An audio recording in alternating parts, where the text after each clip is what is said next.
মেদিনীপুরের সেই বিখ্যাত ক্ষীরের গজাটা যদি আপনি এই পদ্ধতিতে বাড়িতে তৈরি করেন, একদম প্রফেশনালভাবে বাড়িতে আপনি মেদিনীপুরের মতো ক্ষীরের গজাটাই বানাতে পারবেন। একদম 100% রেসিপি আপনাদেরকে একদম পারফেক্টভাবে দেখাবো, যেটা দেখলেই আপনি এক চান্সে বানিয়ে নিতে পারবেন। তো বন্ধুরা, আমি মৃণাল, মিষ্টির কারিগর। নমস্কার বন্ধুরা, বেঙ্গল সুইটস চ্যানেলে আপনাদের সকলকে স্বাগত জানাই। আজকে আমি আপনাদেরকে দেখাবো মেদিনীপুরের সেই বিখ্যাত ক্ষীরের গজার রেসিপিটা। এই ক্ষীরের গজাটা বানাতে যে সমস্যাগুলো আপনাদের হয়, এগুলো আপনারা আমাকে জানিয়েছেন যে ক্ষীরের গজাটা বানানোর পর দেখা যাচ্ছে সেই মেদিনীপুরের সেই কোয়ালিটিটাই আসছে না। ভেতরে একদম একটা ময়দার ডেলা দেখা যাচ্ছে, আর নয়তো ওপরটা এতটাই শক্ত হয়ে যাচ্ছে যে রসটা পর্যন্ত ঢুকছে না। তো বন্ধুরা, এই যে সমস্যাগুলো হচ্ছে, যাতে এই সমস্যাগুলো না হয়, একদম প্রফেশনাল কারিগরি প্রসেসের মাধ্যমে কিভাবে এই গজাটা বানালে একদম পারফেক্টলি করতে পারবেন, আর সেটাই দেখাবো আজকের এই ভিডিওতে। আর সবথেকে বড় কথা, এই রেসিপিটা আপনারা প্রফেশনালও নিতে পারেন অথবা বাড়িতেও তৈরি করতে পারেন। এটা তৈরি করতে এমন কিছু বেশি দামি উপকরণও লাগবে না, শুধুমাত্র একটু খোয়া ক্ষীর লাগবে। এই খোয়া ক্ষীরটা আমি আপনাদেরকে তৈরি করে দেখিয়ে দিচ্ছি। আপনারা চাইলে খোয়া ক্ষীরটা কিনে এনেও করতে পারেন, তবে আমি বলবো খোয়া ক্ষীরটা তৈরি করে নিলে কি হবে, কোয়ালিটিটা ভালো হবে। কারণ দেখুন, বাজারের যে খোয়া ক্ষীর তার থেকে কিন্তু বাড়িতে তৈরি করলে তার কোয়ালিটিটা বেটার হবে। আর যে ক্ষীরের গজাটা, সেটাও কিন্তু খুব সুন্দর একটা ফ্লেভারও পাবেন আর খুব সুন্দর একটা টেস্টও পাবেন। তো কিভাবে এই মেদিনীপুরের কারিগরেরা এই ক্ষীরের গজাটা বানায়, আজকে কিন্তু আপনাদেরকে একদম সম্পূর্ণ আলোচনার মাধ্যমে পারফেক্টভাবে একদম স্টেপ বাই স্টেপ দেখাবো। ভিডিওটা হয়তো একটু বড় হতে পারে, কিন্তু যেটা দেখাবো একদম পারফেক্ট দেখাবো। একবার দেখলেই কিন্তু আপনারা বাড়িতে এটা খুব সহজে বানিয়ে নিতে পারবেন। তাহলে সবার প্রথমে এখানে খোয়া ক্ষীরটা বানাচ্ছি, তার জন্য আমি কিভাবে তৈরি করছি সেটা দেখুন। এখানে দেখুন, আমার 1 লিটারের মতো এখানে লিকুইড গরুর দুধ নিয়েছি আমি, দেশি গরুর দুধ। আপনারা চাইলে প্যাকেটজাত ফুল ক্রিমজাত লিকুইড দুধটাও নিতে পারেন। তো এখানে আমি এই দুধটাকে, 1 লিটার দুধটাকে আমি কতক্ষণ ফোটাচ্ছি বা কিভাবে এই খোয়া ক্ষীরটাকে তৈরি করলে একদম পারফেক্ট হবে, সম্পূর্ণই দেখাচ্ছি। তো এখানে তাহলে সবার প্রথমে খোয়া ক্ষীরটা বানানোর জন্য আমি একটা কড়া বসিয়ে দিচ্ছি গ্যাসেতে। কড়াটা বসিয়ে দেওয়ার পর এই কড়াতে অল্প একটু জল দেবেন। কারণ কি হয়, দুধটা যখন অনেকক্ষণ ফোটাতে হবে, তো সেই ফোটানোর সময় দুধটা যাতে কড়ায় না লেগে যায়, সেই জন্য অল্প করে একটু জল আমি দিয়ে দিচ্ছি। দেওয়ার পর এটাকে একটু গরম করে নিতে হবে। এবারে দেখুন, জলটা আমার এখানে গরম হয়ে গেছে। জলটা একটু ফুটিয়ে নেবেন। জলটা গরম হয়ে যাওয়ার পর আমি এখানে দিয়ে দিচ্ছি যে 1 লিটার দুধটা আছে, সেই দুধটা। আমি এখানে 1 লিটার দুধের খোয়া ক্ষীর তৈরি করছি, আপনারা চাইলে এটা কম করেও করতে পারেন। সমস্ত কিছু টিপসগুলো দেখানোর জন্য আপনাদেরকে 1 লিটারের হিসাবটা দেখাবো। 1 লিটার দুধে কতটা ক্ষীর হয়, বা সেটাকে কতটা ময়দা দিতে হয়, বা কিভাবে তৈরি করতে হয়, সম্পূর্ণ ভিডিওটার মাধ্যমে একদম পারফেক্টভাবে দেখানোর জন্য 1 লিটার দুধের হিসাবে দেখাচ্ছি। আপনারা চাইলে 500 ml দুধেরও করতে পারেন, বা 1 লিটার বেশি পরিমাণ দুধেরও করে নিতে পারেন। তাহলে এখানে সবার প্রথমে 1 লিটার দুধটা আমি কড়াই দিয়ে দিচ্ছি।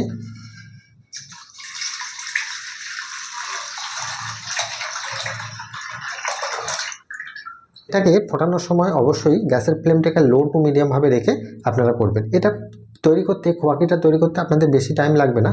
10 থেকে 15 মিনিট যদি আপনারা তৈরি করেন, খুব সুন্দরভাবে খোয়া ক্ষীরটা তৈরি হয়ে যাবে। আস্তে আস্তে এইভাবে নাড়বেন, আর অনবরত নাড়বেন, নাহলে কিন্তু কড়ার তলায় লেগে যাওয়ার চান্স থাকে। আর মাঝে মাঝে এই কড়ার গাগুলো একটু পরিষ্কার করে দেবেন, নাহলে কি হবে, এই সরগুলো যে গায়ে জমে যাচ্ছে, সেগুলো কড়ার শক্ত হয়ে যেতে পারে। এইরকম ফুটতে ফুটতে যখন একদম গাঢ় হয়ে যাচ্ছে, তখন কিন্তু গ্যাসের ফ্লেমটাকে একদম কমিয়ে রাখবেন। নাহলে কি হবে, এটা যত গাঢ় হবে, গ্যাসের ফ্লেম যদি বাড়িয়ে রাখেন, তাহলে কিন্তু এটা তলায় অবশ্যই লেগে যাবে। তাই গ্যাসের ফ্লেম একদম কম করে দিয়ে আস্তে আস্তে এইভাবে কিন্তু লাস্ট মুভমেন্টটা আস্তে আস্তে করে এইভাবে নাড়বেন। দেখতে পাচ্ছেন কতটা ঘন হয়ে গেছে। এবার আপনারা বুঝবেন কি করে যে খোয়া ক্ষীরটা একদম পারফেক্ট রেডি হয়েছে কিনা, সেটা বোঝার জন্য আপনারা নিশ্চয়ই দেখতে পাবেন যে এই পাকটা দেখুন কড়ার তলা থেকে ছেড়ে দিচ্ছে। এটাকে একটু টাইট করেই করে নিতে হবে, কারণ যেহেতু আমরা এটা গ্রেট করব, গ্রেটারের সাহায্যে বা চেলে নেব, সেই জন্য একটু টাইট করে করে নিচ্ছি। দেখতেই পাচ্ছেন তলা থেকে একদম খুব সুন্দরভাবে ছেড়ে দিয়েছে। এই পর্যায়ে গ্যাসের ফ্লেমটা আমি একদম অফ করে দেব। এটাকে আমি কিছুক্ষণের জন্য, 1 মিনিটের জন্য এটাকে আরও একটু ভালো করে নেড়ে দেব। আর নাড়ার সময় মাথায় রাখবেন, এইভাবে খুন্তিটাকে একটু গায়েতে, কড়ার গায়েতে এইভাবে একটু ঘষবেন। তাহলে কি হবে, মিষ্টির দোকানে যে কারিগরি প্রসেস আছে, বীজ দেওয়া হয়, সেই বীজটা কিন্তু এর মধ্যে ধরে নেবে, আর খুব সহজে কিন্তু খোয়া ক্ষীরটা জমেও যাবে। কড়ার গায়ে আমি 2 মিনিটের জন্য এটাকে মিলে রাখবো। তারপরে আমি দেখিয়ে দিচ্ছি কীরকম টেক্সচার হলে এটাকে তুলতে হবে। খোয়া ক্ষীরটা যতক্ষণ টানছে বা একদম শুকনো হয়ে যাচ্ছে ততক্ষণে আমি একটা চিনি রস আপনাদেরকে তৈরি করে দেখি। এখানে সাধারণত 1 লিটার দুধের জন্য 120 গ্রাম থেকে 140 গ্রামের মতো খোয়া ক্ষীরটা দাঁড়াবে। এবার যদি খুব ভালো দুধ থাকে, গাঢ় দুধ থাকে, সেক্ষেত্রে আরও 10 গ্রাম হয়তো বেড়ে যেতে পারে। এখানে আমি সাধারণত 125 গ্রাম হিসাবটাই কিন্তু নিয়ে নিচ্ছি। 125 গ্রাম খোয়া ক্ষীরটা কিন্তু আরামসে হয়। এই জন্য 125 গ্রাম খোয়া ক্ষীরের জন্য আমি কতটা চিনি রস তৈরি করছি বা কীরকমভাবে রসটা তৈরি করছি এটাই একবার দেখতে থাকুন। চিনির রসটা তৈরি করানোর জন্য আমি এখানে মেজারিং কাপে মেপে চিনিটা নিচ্ছি। এখানে 1 কেজি চিনির রস আমি তৈরি করব। তার জন্য মেজারিং কাপে মাপলে 4 কাপের মতো চিনি এখানে ব্যবহার করতে হবে, একটু ভর্তি করে দিতে হবে।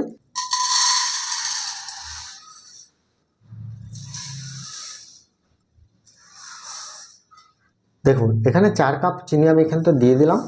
এবারে দেখুন জলটা যে নিচ্ছি, যেহেতু আমার এখানে 4 কাপ চিনি আছে সেই জন্য আমি 3 কাপের মতো জলটা ব্যবহার করব। মানে 1 কেজি চিনির জন্য 700 থেকে 800 ml জল এখানে ব্যবহার করতে হবে। কারণ রসটাকে কিন্তু খুব বেশি মোটাও করা যাবে না, আবার খুব বেশি পাতলাও নয়, মিডিয়াম আকারে রসটা তৈরি করার জন্য এখানে 4 কাপ চিনির জন্য 3 কাপ জল আমি এখানে দিয়ে দিচ্ছি।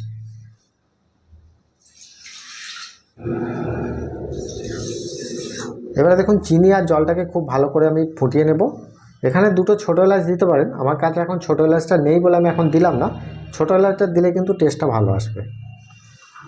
এখানে রসটা সাধারণত চিনিটা গলে গেলেই নামিয়ে দিতে হবে। এখানে আর পাক করার কোনো প্রয়োজন নেই, শুধুমাত্র চিনিটা গলে যাবে তারপরেই নামিয়ে দেব। রসটা এখানে ফুটে গেছে, রসটা রেডি হয়ে গেছে। আর এখানে কিচ্ছু করতে হবে না, হাতে নিলে যদি আপনারা দেখেন দেখবেন এরকম একটু মিডিয়াম হালকা একটা স্লিপ করছে, তার মানে কি রসটা এখানে মিডিয়াম আছে।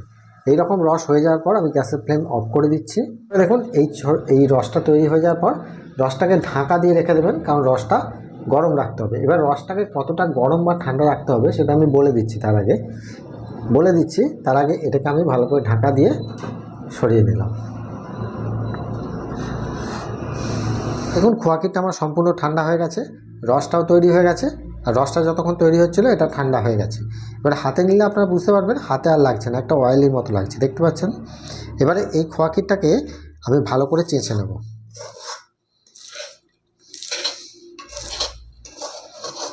তো এখানে আমি আপনাদেরকে মেপে দেখিয়ে দিই মেজারিং কাপের মাধ্যমে। আপনারা নিশ্চয়ই দেখতে পাচ্ছেন যে এখানে 1 কাপের মতো খোয়া ক্ষীরটা হয়েছে। এবারে দেখুন এখানে আমার খোয়া ক্ষীরটা হয়েছে 1 লিটার দুধেতে 125 গ্রামের মতো। এটা তারতম্য অনুযায়ী কিন্তু বেশি হতে পারে।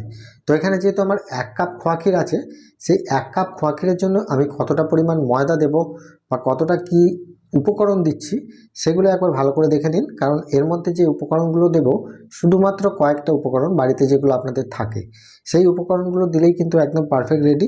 আর এই খোয়া ক্ষীরটাকে প্রথমে আমি এটাকে খুব ভালো করে একবার গ্রেটারের সাহায্যে বা চালনার সাহায্যে খুব ভালো করে চেলে নেব।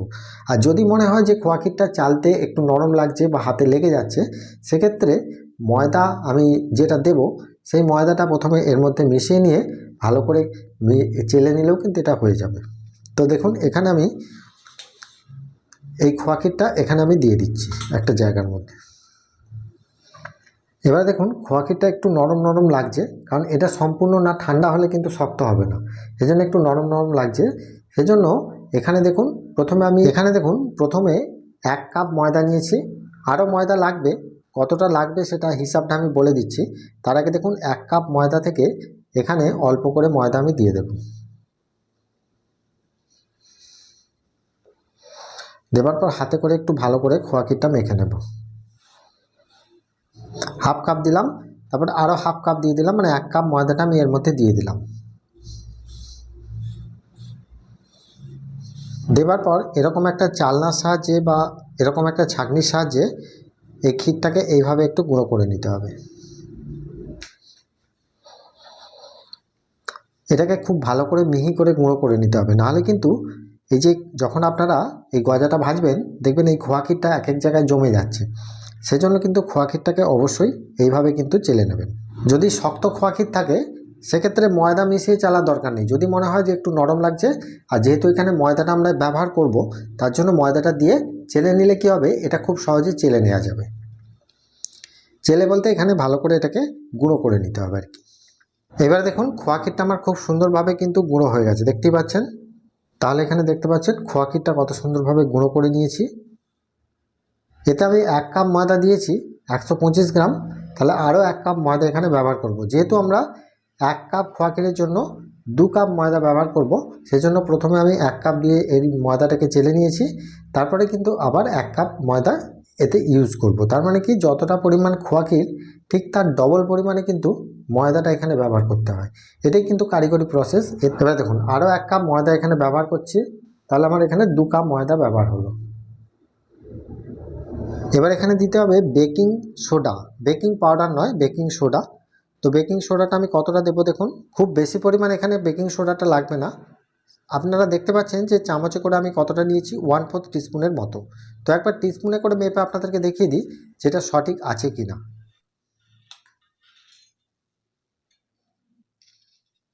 দেখুন টিস্পুনে করে মাপলে কিন্তু একটু কম বেশি হচ্ছে, সেজন্য কিন্তু এতটা আমি দেবো না।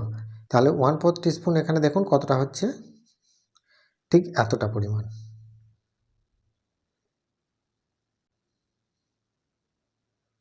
এবার এই খাবার সোডাটা দিয়ে এই খোয়া ক্ষীর আর ময়দাটাকে খুব ভালো করে মিশিয়ে নেব।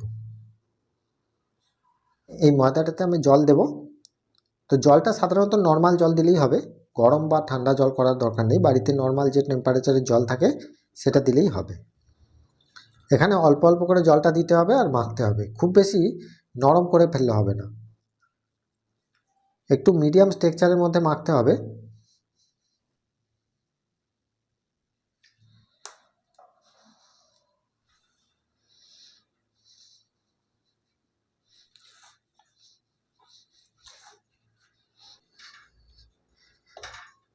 মেখে নিয়ে এটাকে 5 মিনিটের জন্য আপনারা একটু রেস্টে রেখে দেবেন। দেখুন এর স্ট্রাকচারটা কীরকম আছে। এখানে দেখুন জলটা আমার কিছুটা কম লেগেছে, 1 কাপ জলের থেকে কিছুটা কম লেগেছে, সেটা বুঝে আপনারা দেবেন। ঢাকা দিয়ে 5 মিনিটের জন্য আমি জাস্ট একটু রেস্টে রেখে দেবো। এবারে দেখুন 10 মিনিট এটা রেস্ট হয়ে গেছে। এবার এটাকে আমি ঢাকাটা খুলে নিচ্ছি।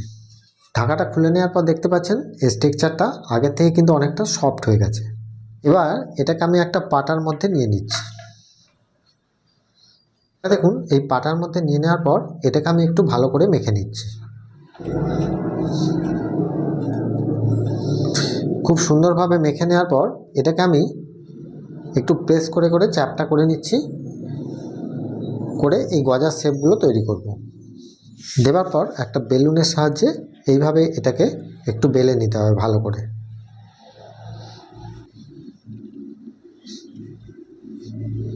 দেখতেই পাচ্ছেন আমি কি থিকনেসের মধ্যে বেলে নিয়েছি। খুব বেশি আমি কিন্তু পাতলাও করিনি, আবার খুব বেশি মোটাও রাখি। প্রথমে দেখুন এই যে সাইডের অংশ থেকে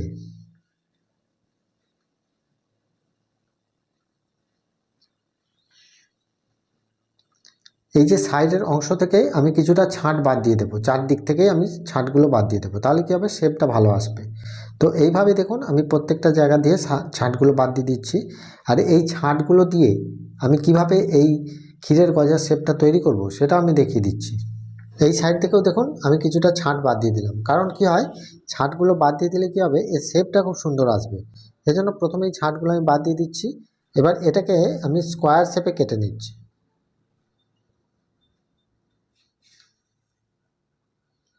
এটাকে খুব বেশি বড় করে কেটে নেবার দরকার নেই, একটু ছোট ছোট কাটলেই হবে, কারণ এগুলো তো ফুলবে, সেই জন্য একটু ছোট ছোট আকারে কেটে নেবেন।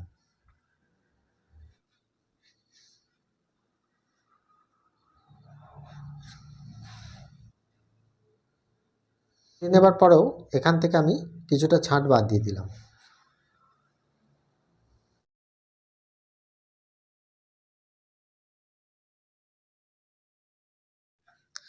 এখানে আমি একটু মিডিয়াম সাইজ করেই কেটে দিচ্ছি, আপনারা চাইলে এর থেকে বড় বা ছোট তৈরি করে নিতে পারেন, তবে এটাকে খুব বেশি বড় করার দরকার নেই, যেহেতু এটা খোয়া ক্ষীর দেওয়া আছে, এটা কিন্তু ফুলবে। সেজন্য মিষ্টির দোকানে যেরকম সাইজটা হয় সেই সাইজটাই কিন্তু আপনাদেরকে আমি দেখিয়ে দিচ্ছি।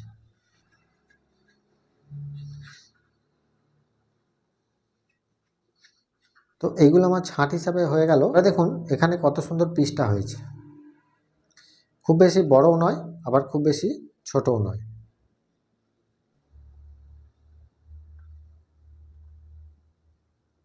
কাটা হয়ে গেছে। এবার আমি বাকি যে ছাঁটগুলো রেখেছি সেগুলো কেটে দেখিয়ে দিচ্ছি। এবার দেখুন যে ছাঁটগুলো ছিল সেগুলোকে আমি এবার নিয়ে নিয়েছি। নেবার পর এইভাবে একটু ভালো করে মেখে নিতে হবে। দেওয়ার পর যথারীতি বেলুনের সাহায্যে এইভাবে একটু বেলে নিচ্ছি। এবার দেখুন এখান থেকেও কিন্তু আমার সাইডের ছাঁট কিছুটা বাদ হচ্ছে, এইগুলো থেকে কিভাবে করবেন সেটাও দেখিয়ে দিচ্ছি।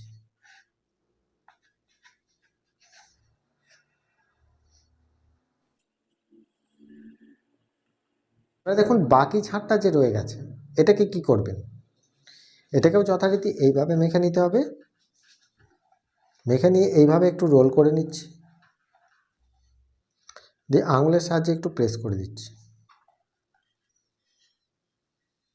দিয়ে একটা বেলুনে করে এইভাবে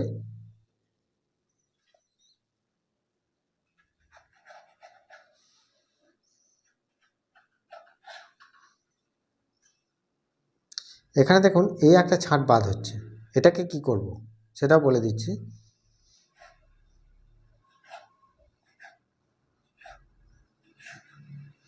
এখানে দেখুন 4 পিস আমার বেরিয়ে গেল। এই যে ছাঁটটা বাদ হচ্ছে হাতে করে এইভাবে একটু পাকিয়ে নেবেন। পাকিয়ে নেওয়ার পর এইভাবে প্রেস করবেন।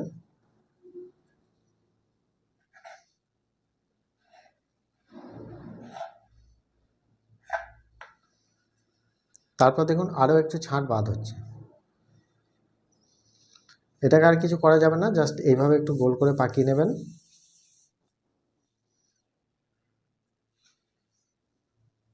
এবার এগুলোকে আমরা ভেজে নেব। তো ভেজে নেওয়ার জন্য আমি কিভাবে তৈরি করছি সেটা দেখুন।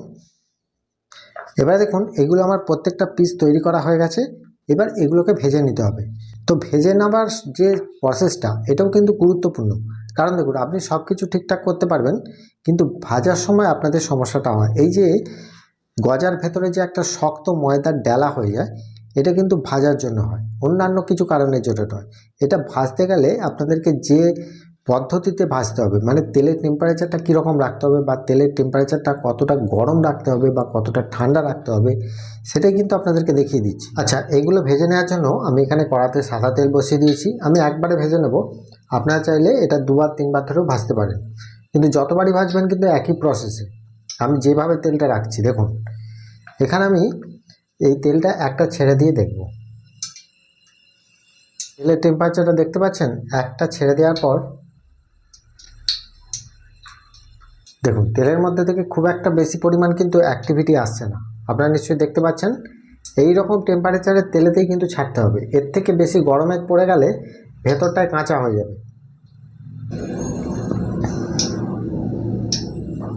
এটা সবসময় মাথায় রাখবেন, একদম লো টেম্পারেচারের তেলের মধ্যে ছাড়তে হবে। আর এই সময় গ্যাসের ফ্লেমটাকে একটু কমিয়ে রাখবেন।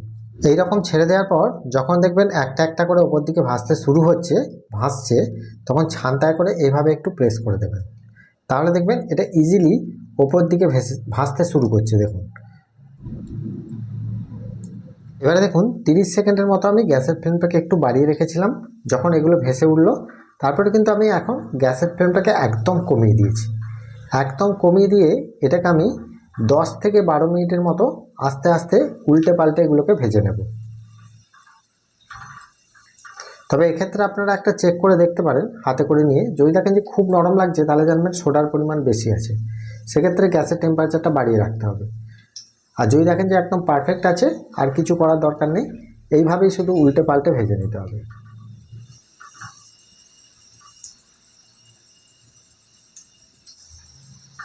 আর এটা যতক্ষণ ভাজা হচ্ছে ততক্ষণ আমি আপনাদেরকে দেখিয়ে দিই যে রসের টেম্পারেচারটা কীরকম থাকবে, মানে রসটা কতটা গরম থাকবে সেটা একবার দেখিয়ে দিই। এবারে দেখুন যে রসটা রেখেছি, রসটা কিন্তু এখানে গরম আছে, মানে একদম ফুটন্ত গরম নয়, মিডিয়াম যেন গরম থাকবে। একটু কড়া করে ভাজলে কী হবে, কালারটাও খুব সুন্দর আসবে আর খেতেও খুব সুন্দর লাগবে। সেই জন্য আমি লো ফ্লেমে কিন্তু গ্যাসের ফ্লেমটা কমিয়ে দিয়ে এখনও পর্যন্ত আমি এইভাবেই নেড়ে যাব। এরকম গোল্ডেন ব্রাউন কালার মতো হয়ে যাবে তখনই কিন্তু আমি তুলে নেব। আর এই সময় দেখুন গ্যাসের ফ্লেমটাকে একটু বাড়িয়ে দেব, কারণ নাহলে কী হয়, অতিরিক্ত তেলটা ঢুকে যায়। যেহেতু আমরা লো ফ্লেমে এটা ভেজেছি, সেজন্য আমি এই মুহূর্তটায়, নামানোর মুহূর্তটায় শুধুমাত্র গ্যাসের ফ্লেমটাকে একটু বাড়িয়ে দিচ্ছি। এবারে দেখুন এইগুলোকে আমরা সঙ্গে সঙ্গে তুলে নেব। তুলে নিয়ে আমি একদম ডাইরেক্ট রসের মধ্যে দিয়ে দিচ্ছি, একদম ডাইরেক্ট রসের মধ্যে দিয়ে দিচ্ছি।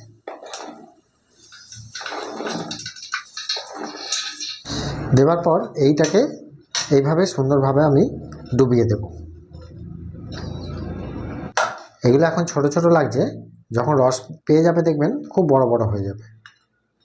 এইভাবে সবগুলো ডুবিয়ে দেওয়ার পর আমি এরপর থেকে একটা ঢাকা দিয়ে 10 মিনিটের জন্য আমি এটাকে রেখে দেবো। 10 মিনিট পর আমি দেখব কীরকম আছে। ক্ষীরের গজাগুলোকে আমি 10 মিনিটের জন্য এইভাবে ঢাকা দিয়ে রেখে দেবো রসের মধ্যে দিয়ে।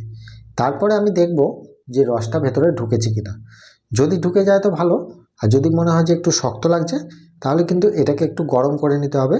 তো কতটা গরম করে নিতে হবে সেটাই দেখিয়ে দিচ্ছি। এবার দেখুন 5 থেকে 10 মিনিটের মতো আমি ঢাকা দিয়ে রেখেছিলাম। এবার এটাকে আমি খুলব। খোলার পর এইভাবে আমি একবার উল্টে দেব।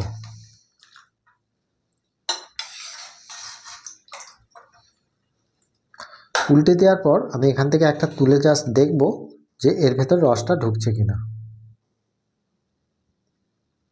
এখন এটা দেখে মনে হচ্ছে যে একটু শক্ত লাগছে, সেক্ষেত্রে কি করতে হবে, এটাকে একটু 1 মিনিটের জন্য উনুনে বসিয়ে দিয়ে একটু গরম করে নিতে হবে। বসিয়ে দিয়ে এর ওপর থেকে ঢাকাটা দিয়ে গরম হতে দেবো, আর একটা ফুট জাস্ট দিয়ে দেবো। শুধুমাত্র একটা ফুটে গেলেই আমি অফ করে দেবো।